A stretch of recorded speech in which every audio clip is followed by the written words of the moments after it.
Hello friends, welcome to our class. आज हम start कर रहे हैं करंट में हमारा बहुत ज़्यादा इंपॉर्टेंट टॉपिक स्पेस वॉर की। अब हम बात करते हैं आखिर ये चर्चा में है क्यों। Chief of defence staff general Anil Chauhan ने युद्ध के नए क्षेत्र के रूप में अंतरिक्ष के लिए अंतरिक्ष संस्कृति विकसित करने की आवश्यकता पर बल दिया। उनके अनुसार सैन्य अंतरिक्ष सिद्धांत 2-3 महीने में तैयार हो जाएगा और नीति पर भी काम चल रहा है। भारतीय रक्षा अंतरिक्ष संगोष्ठी में बोलते हुए उन्होंने भविष्य की सैन्य रणनीतियों में अंतरिक्ष के महत्व पर प्रकाश डाला और प्रासंगिक क्षमताओं के निर्माण के लिए अंतरिक्ष युद्ध स्कूलों के निर्माण और अनुसंधानों को बढ़ाने का आह्वान भी किया। तो जो ये न्यूज़ है ये ली गई है इकोनॉमिक टाइम्स से, और भी बहुत सारे न्यूज़पेपर ने इसे कवर किया है। अब हम बात करते हैं आखिर जो हमारे CDS है उनकी बात क्या है और उन्होंने क्या क्या इसके लिए कहा था।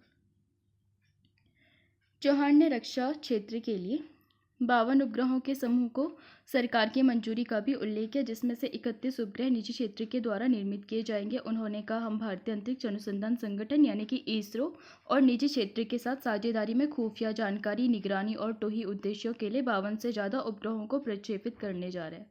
उन्होंने इस बात पर भी जोर दिया था कि राष्ट्रीय सुरक्षा के लिए संभावित खतरों की पहचान करने के वास्ते सैन्य अंतरिक्ष अभियान महत्वपूर्ण है, और उन्होंने कहा कि ये खतरे राज्य द्वारा प्रायोजित या राज्य से इतर तत्वों से उत्पन्न हो सकते हैं। भारतीय रक्षा अंतरिक्ष संगोष्ठी का आयोजन इंडिया स्पेस एसोसिएशन यानी कि ISPA द्वारा मनोहर पर्रिकर रक्षा अध्ययन एवं विश्लेषण संस्थान में किया गया, और सदियों से सैन्य चरित्र किस प्रकार विकसित हुआ तथा युद्ध में समुद्री और अंतरिक्ष संस्कृतियों ने महत्वपूर्ण भूमिका निभाई है, इस पर प्रकाश डालते हुए CDS ने कहा कि अतीत में समुद्री संस्कृति के कारण ही पुर्तगाली, स्पेनिश, अंग्रेज या डच लोग विश्व पर हावी रहे होंगे। CDS ने कहा, इसी तरह अंतरिक्ष संस्कृति ने अमेरिका और यूरोपीय देशों को हवाई क्षेत्र में वर्चस्व स्थापित करने में मदद की थी, और इन दोनों ही क्षेत्रों का युद्ध पर स्थायी प्रभाव पड़ा है। सैन्य शक्ति वास्तव में इस विशेष संस्कृति के विकास और इसके लिए क्षमताओं के निर्माण के इर्द गिर्द केंद्रित भी रही है। जनरल चौहान ने कहा, आज हम एक ऐसे युग के मुहाने पर है जहां अंतरिक्ष क्षेत्र युद्ध के एक नए मैदान के रूप में उभर रहा है, और ये युद्ध पर हावी होने जा रहा है। युद्ध के सभी 3 प्राथमिक तत्व यानी कि भूमि, समुद्र और वायु अंतरिक्ष पर निर्भर है। अंतरिक्ष संस्कृति का निर्माण अंतरिक्ष पर नए स्टार्टअप बनाने के बारे में नहीं है, यह अंतरिक्ष पत्रिकाओं, लेखों, अंतरिक्ष युद्ध संस्थानों और इस पर विचार करने वाले समाजों के बारे में भी है। उन्होंने आगे कहा कि उन्हें लगता है कि निकट भविष्य में सेनाओं के अपने स्वयं के अंतरिक्ष युद्ध स्कूल होने की महत्वपूर्ण आवश्यकता है। वायुसेना प्रमुख VR चौधरी ने अपने संबोधन में कहा था कि अंतरिक्ष आधारित परिसंपत्तियां, जिसे हम सैन्य शब्दों में गुरुत्वाकर्षण का नया केंद्र कहते हैं, बन जाएगी। एयर चीफ मार्शल ने इस बात पर जोर दिया कि अंतरिक्ष का सैन्यीकरण कोई भी भविष्योन्मुखी अवधारणा नहीं है तथा यह हथियारीकरण का खतरा भी है। उन्होंने कहा, यह यदि का मामला नहीं है बल्कि कब का मामला है। हम एक राष्ट्रीय सैन्य अंतरिक्ष नीति पर भी काम कर रहे हैं, चौहान ने कहा, जो मनोहर पर्रिकर रक्षा अध्ययन एवं विश्लेषण संस्थान में शुरू हुए 3 दिवसीय कार्यक्रम भारतीय रक्षा अंतरिक्ष संगोष्ठी 2025 के तीसरे संस्करण में ही बोल रहे थे। यह पहल सरकार द्वारा अंतरिक्ष आधारित अपनी संपत्तियों की सुरक्षा करने और नई चुनौतियों का सामना करने के लिए सैन्य क्षमताओं को मजबूत करने के प्रयासों का हिस्सा, और चीन जैमर के साथ साथ अन्य एंटी सैटेलाइट तकनीकों का उपयोग करने का उपग्रह संकेतों को बाधित करने की क्षमता रखने के लिए जाना जाता है। अब हम बात करेंगे आखिर अंतरिक्ष युद्ध क्या है। अंतरिक्ष के सैन्यीकरण में अंतरिक्ष युद्ध क्षमताओं को विकसित करने के लिए बाह्य अंतरिक्ष में हथियारों और सैन्य प्रौद्योगिकी की तैनाती और विकास शामिल है। जैसे जमीन से अंतरिक्ष तक युद्ध और अंतरिक्ष से अंतरिक्ष युद्ध, इसके 2 प्रकार हैं। जैसे कि जो जमीन से अंतरिक्ष तक युद्ध यानी कि पृथ्वी से उपग्रहों पर हमला, ऐसे करके भी हो सकता है, और अंतरिक्ष से अंतरिक्ष युद्ध यानी कि उपग्रहों द्वारा उपग्रहों पर हमला, ऐसे करके भी हमला हो सकता है। हालांकि इसमें तकनीकी रूप से अंतरिक्ष से जमीन पर युद्ध शामिल नहीं है, जहां कक्षीय वस्तुएं जमीन पर हमला करती है। अंतरिक्ष सैन्यीकरण का वैश्विक परिदृश्य की बात करें तो जैसे फ्रांस है, 2021 में इसने अपना पहला अंतरिक्ष सैन्य अभ्यास एस्ट्रेक्स आयोजित किया था। चीन की बात करें तो पृथ्वी की निचली कक्षा में अपना तियांगोंग अंतरिक्ष स्टेशन बनाने के साथ साथ चीन 2024 तक से लूनर अंतरिक्ष भूसमकालिक कक्षा से परे का क्षेत्र, इसमें इसने चंद्रमा पर अपनी स्थायी उपस्थिति स्थापित करने की भी योजना बनाई। चीन की पीएलए सामरिक सहायता बल ने अंतरिक्ष अभियानों को सैन्य सिद्धांत में एकीकृत किया। और संयुक्त राज्य अमेरिका की बात करें तो अमेरिका ने अपनी युद्ध क्षमताओं को मजबूत करने के लिए अंतरिक्ष बल नामक अमेरिकी सेना का एक नया विभाग भी बनाया। और अमेरिका में अंतरिक्ष बल के बजट का 60% से अधिक लगभग $19.2 बिलियन अनुसंधान, विकास, परीक्षण और मूल्यांकन पर खर्च किया जाता है। यहाँ पर आप देख सकते हैं कि किस तरीके से अंतरिक्ष वो हो सकता है, लाइक कैनन फायर टाइप की गन होगी, Russian missile, laser guns, Russian noodles missile, तो वैसे ही अन्य देशों के भी यहाँ पे आपको देखने को मिलेंगे जो कि कहीं ना कहीं आपस में प्रतिस्पर्धा को दर्शाते रहते हैं। अब भारत की बात करें तो भारत के 2019 के मिशन शक्ति ने एसैट क्षमता का प्रदर्शन किया था। 2021 में रूस के एसैट परीक्षण ने मलबे के 1500 से ज़्यादा ट्रैक करके योग्य टुकड़े बनाए, जिससे कक्षीय सुरक्षा को खतरा पैदा हो गया। 2022 में रूस यूक्रेन युद्ध के दौरान के-सैट साइबर हमले ने वाईसैट उपग्रह सेवाओं को बाधित कर दिया था। चीन की याओगान उपग्रह श्रृंखला को आधिकारिक तौर पर रिमोट सेंसिंग नाम दिए जाने के बावजूद सैन्य निगरानी के लिए जाना जाता है। सोवियत संघ के पतन के बाद राष्ट्रीय टोही कार्यालय प्रणालियां अमेरिकी सैन्य क्षमताओं में और अधिक एकीकृत हो गई तथा खाड़ी युद्ध में महत्वपूर्ण भूमिका भी निभाता है। स्पेस एक्स और प्लैनेट लैब्स जैसे निजी खिलाड़ी वास्तविक समय की खुफिया जानकारी और इंटरनेट सेवाएं प्रदान करके आधुनिक संघर्षों को सक्रिय रूप से आकार दे रहे हैं। और यूक्रेन युद्ध के दौरान स्टारलिंक ने यूक्रेनी सेना के लिए निर्बाध संचार को सक्षम बनाया। प्लैनेट लैब्स ने रूसी सेना की गतिविधियों पर नजर रखने के लिए वाणिज्यिक उपग्रह चित्र प्रदान किए। और 2022 में जर्मनी की एनाकॉर्न ने पूरे यूरोप में उपग्रह संचार में बड़ी बाधा की सूचना दी थी, जिसने मध्य यूरोप में लगभग 5800 पवन टर्बाइनों की दूरस्थ निगरानी और नियंत्रण को प्रभावित किया था। यूरोपीय अंतरिक्ष एजेंसी की बात करें, यानी कि ईएसए के नाम से हम जिसे जानते हैं, उसके अनुसार 2024 तक पृथ्वी की परिक्रमा करते हुए 10 सेंटीमीटर से बड़े अंतरिक्ष मलबे के लगभग 36,500 टुकड़े हो गए थे। अकेले चीन के 2007 के एसैट परीक्षण से 3000 मलबे के टुकड़े उत्पन्न हुए थे, जो कि आज भी मौजूद है। अंतरिक्ष खतरों पर संयुक्त राष्ट्र के ओपन एंडेड वर्किंग ग्रुप यानी कि OEWG में भू राजनीतिक प्रतिद्वंदिता के कारण सीमित आम सहमति भी बनी है। अब बात करते हैं अंतरिक्ष से संबंधित कुछ प्रमुख संधियों और समझौतों की। तो सबसे पहला नंबर आता है बाह्य अंतरिक्ष संधि, जो कि 1967 में हुई थी। बाह्य अंतरिक्ष संधि, जिसे औपचारिक रूप से चंद्रमा और अन्य खगोलीय पिंडों सहित बाह्य अंतरिक्ष के अन्वेषण और उपयोग में राज्यों की गतिविधियों को नियंत्रित करने वाले सिद्धांतों पर संधि कहा जाता है, एक संधि है जो कि अंतर्राष्ट्रीय अंतरिक्ष कानून की नींव रखती है। भारत बाह्य अंतरिक्ष संधि का एक पक्ष भी है। और ये संधि किसी भी देश को पृथ्वी की कक्षा में परमाणु हथियार या फिर अन्य किसी भी प्रकार के सामूहिक विनाश के हथियार स्थापित करने से रोकती है। इसके अलावा यह आकाशीय पिंडों जैसे कि चंद्रमा या बाह्य अंतरिक्ष में ऐसे हथियारों के उपयोग को भी प्रतिबंधित करता है। संधि के सभी पक्ष उन्हें केवल शांतिपूर्ण उद्देश्यों के लिए उपयोग करने के लिए सहमत है। यहाँ पर आपको ये संधि दिखाई देगी। अब हम बात करते हैं बचाव समझौते की, जो कि 1968 में हुआ था। इसमें प्रावधान है कि संकट में फंसे अंतरिक्ष यात्रियों को सुरक्षित वापस लाया जाना चाहिए तथा अंतरिक्ष वस्तुओं को उनके मालिकों को लौटाने का प्रावधान है। इसके अलावा उत्तरदायित्व अभिसमय, जो कि 1972 में हुआ था।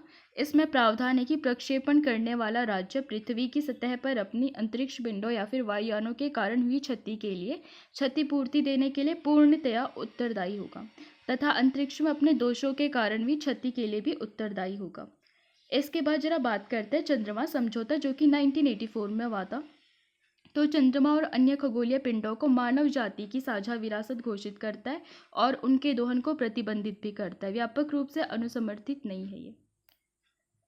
अब बात करेंगे संयुक्त राष्ट्र यानी कि COPOS यानी कि बाह्य अंतरिक्ष के शांतिपूर्ण उपयोग पर समिति। ये कोई संधि नहीं है, बल्कि शांतिपूर्ण अंतरिक्ष अन्वेषण में अंतर्राष्ट्रीय सहयोग को बढ़ावा देने के लिए जिम्मेदार संयुक्त राष्ट्र निकाय है। आर्टेमिस समझौते की बात करें, जो कि 2020 में हुआ था और अब तक का सबसे नया है, तो ये जिम्मेदार चंद्र अन्वेषण के लिए अमेरिका के नेतृत्व वाली रूपरेखा, पारदर्शिता, शांतिपूर्ण उपयोग, अंतर संचालनीयता और संसाधन साझीकरण पर जोर देती है। अब हम बात करेंगे भारत का रुख क्या है इसके लिए।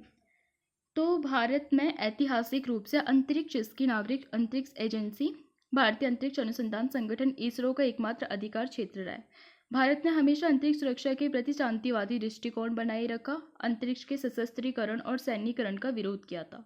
पिछले एक दशक से बाह्य अंतरिक्ष के प्रति भारत का दृष्टिकोण बदल रहा है और अब ये राष्ट्रीय सुरक्षा चिंताओं से भी प्रेरित है। नैतिक रूप से प्रेरित नीति अपनाने के बजाय भारत बाह्य अंतरिक्ष के शांतिपूर्ण उपयोग पर ध्यान केंद्रित कर रहा है। यद्यपि भारत ने अभी भी अपनी गैर हथियारीकरण की नीति को नहीं छोड़ा, लेकिन उसने महसूस किया कि उसकी निष्क्रियता और बाह्य अंतरिक्ष में समकालीन विकास की अनदेखी करने से उसकी अंतरिक्ष परिसंपत्तियों को अनेक प्रकार के खतरों का सामना करना पड़ सकता है। हालिया घटनाक्रम जैसे कि 2019 में भारत ने चीनी खतरों पर नजर रखते हुए अपना पहला नकली अंतरिक्ष युद्ध अभ्यास यानी कि इंडस स्पेस एक्स किया था और उसी वर्ष एक एंटी सैटेलाइट हथियार मिशन शक्ति का सफलतापूर्वक परीक्षण भी किया था। भारत ने डीएसए के लिए अंतरिक्ष आधारित हथियार विकसित करने में मदद के लिए रक्षा अंतरिक्ष अनुसंधान एजेंसी यानी कि डीएसआरए की भी स्थापना की और अंतरिक्ष को भूमि, जल, वायु और साइबर की ही तरह सैन्य क्षेत्र के रूप में मान्यता प्राप्त है। 2020 में भारत सरकार ने अंतरिक्ष क्षेत्र में निजी भागीदारी को प्रोत्साहित करने के लिए अंतरिक्ष विभाग के तहत एक स्वतंत्र नोडल एजेंसी इन स्पेस के निर्माण को भी मंजूरी दी। यहाँ पर हम देख सकते हैं कि भारत में क्या क्या अभी एडवांस टेक्नोलॉजीज आई हैं जो कि specially space based military capacities के रूप में देखी जा सकती है। जैसे कि मिशन शक्ति हो गया जो कि 2019 के परीक्षण में आया था सामने, और दूसरा हो गया डिफेंस स्पेस एजेंसी। इसके अलावा GSAT-7 सीरीज सैटेलाइट्स हो गया, नेत्रा प्रोजेक्ट हो गया, एमीसैट एंड रीसेट सीरीज हो गई, and dual use private sector integration हो गया। तो ये सारे भारत के एडवांसमेंट टेक्नोलॉजीज हैं। अब हम बात करते हैं इससे रिलेटेड कुछ मुद्दों की भी। तो जो पहला मुद्दा देखने को मिलता है वह है सामरिक भेद्यता और प्रतिरोध अंतराल। चीन जैसे प्रतिद्वंदियों द्वारा अंतरिक्ष का सैन्यीकरण भारत की सामरिक जोखिम को बढ़ाता है क्योंकि इसके पास आक्रामक या फिर रक्षात्मक अंतरिक्ष बल का अभाव है। ऐसा माना जाता है कि चीन के पास कम से कम एक और अधिकतम 3 डायरेक्ट एसेंट ASAT यानी कि जो कि एंटी सैटेलाइट्स है वो वाला सिस्टम भी है, या फिर DAASAT भी है, जबकि भारत के पास केवल एक है, मिशन शक्ति 2019। चीन की PLA ने अपने सामरिक सहायता बल के माध्यम से अंतरिक्ष क्षमताओं को एकीकृत किया जिससे कि उसे संयुक्त युद्ध में बढ़त मिल गई।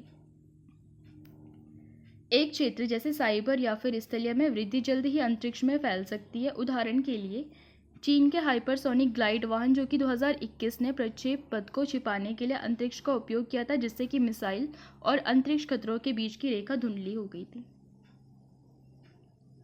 अब हम बात करते हैं आर्थिक व्यवधान की। सशस्त्रीकरण से बीमा लागत बढ़ती है और विदेशी सहयोग में बाधा आती है तथा उपग्रह समूहों को भी खतरा होता है। मलबा पैदा करने वाला कोई भी संघर्ष या फिर दुर्घटना भारत के मूल्य संवेदनशील मिशनों को असंगत रूप से प्रभावित करेगी और ये इसरो के नागरिक ध्यान को रक्षा आवश्यकताओं की ओर भी मोड़ सकता है। भारत की अंतरिक्ष अर्थव्यवस्था 2025 तक $13 बिलियन तक पहुंचने का अनुमान है, जिसमें अंतरिक्ष तकनीक क्षेत्र 2 वर्षों में 235% तक की वृद्धि कर सकता है और इसमें कोई भी व्यवधान भारत की आर्थिक प्रगति में बाधा डाल सकता है। तो एक चैलेंज ये भी है। अब हम बात करते हैं थोड़ा पर्यावरणीय खतरे की। तो फिर स्थलीय प्रदूषण के विपरीत अंतरिक्ष मलबा लगभग स्थायी है और इससे कैस्केडिंग भी हो सकती है। भारत LEO में 29 से अधिक परिचालन उपग्रहों के साथ जनवरी 24 तक मामूली मलबे की घटनाओं के लिए भी अत्यधिक संवेदनशील है और टिकाऊ और सुरक्षित मिशन लॉन्च करने की इसकी क्षमता सवालों के घेरे में भी है।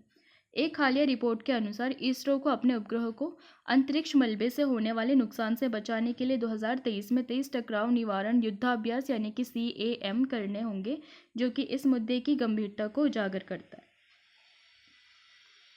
यहाँ पर आप देख सकते हैं कि अंतरिक्ष मलबा किस तरीके से पृथ्वी के चारों ओर फैलता जा रहा है। अब हम बात करते हैं तकनीकी पिछड़ेपन की।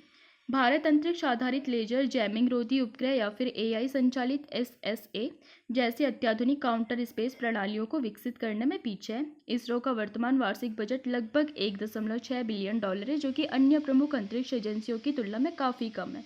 जैसे हम देख सकते हैं नासा $25 बिलियन से अधिक के बजट के साथ काम करता है और चीन की CNSA को $18 बिलियन से ज़्यादा मिलता है। अब हम बात करते हैं भारत अपनी अंतरिक्ष क्षमता और युद्ध क्षमता को बढ़ाने के लिए क्या उपाय कर सकता है। तो सबसे पहला, परिचालन नियंत्रण में जमीनी और कक्षीय दोनों तरह के काउंटर स्पेस उपकरण शामिल होने चाहिए। इसे साइबर और मिसाइल कमांड के साथ पूरी तरह से इंटरऑपरेबल होना चाहिए। भारत को सहकक्षीय एसेट सिस्टम, इलेक्ट्रॉनिक युद्ध, निर्देशित ऊर्जा हथियार और सैटेलाइट जैमर जैसे स्केलेबल काउंटर स्पेस क्षमताओं में तत्काल निवेश करना चाहिए। भारत को भूमि आधारित रडार एवं अंतरिक्ष आधारित ऑप्टिकल ट्रैकिंग प्रणाली दोनों विकसित करनी होगी। इस प्रणाली को एक एकीकृत खतरा चेतावनी ग्रिड में शामिल किया जाना चाहिए, जो कि इसरो, रक्षा और वाणिज्यिक ऑपरेटरों के लिए सुलभ भी हो। मित्र राष्ट्रों के साथ क्षेत्रीय एसएसए सहयोग स्थापित करने से कवरेज का विस्तार भी हो सकता है।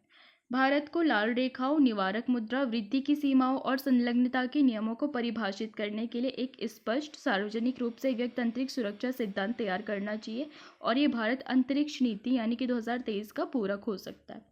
भारत को इसरो और इन स्पेस के भीतर रक्षा केंद्रित वर्टिकल बनाकर नागरिक, सैन्य, निजी तालमेल को संस्थागत बनाना चाहिए, जो कि स्टार्टअप और शिक्षाविदों के साथ सहयोग करता है। जिम्मेदार एसेट परीक्षण, मलबा समन मानदंड और अंतरिक्ष यातायात प्रबंधन को बढ़ावा देने से इसकी विश्वसनीयता बढ़ सकती है।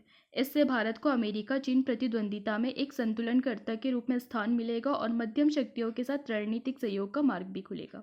वास्तविक समय खतरे की निगरानी क्षमताओं के साथ संयुक्त डीआरडीओ, इसरो साइबर सेल बनाए जाने चाहिए, ताकि जो साइबर अटैक है उनसे भी बचा जा सके।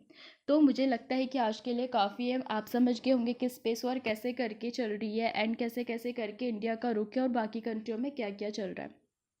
तो आज के लिए इतना काफ़ी है। अब मिलेंगे नेक्स्ट क्लास में। अब अगर आपको पसंद आए तो लाइक कीजिए, शेयर कीजिए, सब्सक्राइब कीजिए। चैनल का लिंक आपको डिस्क्रिप्शन में मिल जाएगा। आप वहाँ पर क्लासेस अपडेट एंड पीडीएफ के लिए चैनल को ज्वाइन कर सकते हैं। Thanks to watching.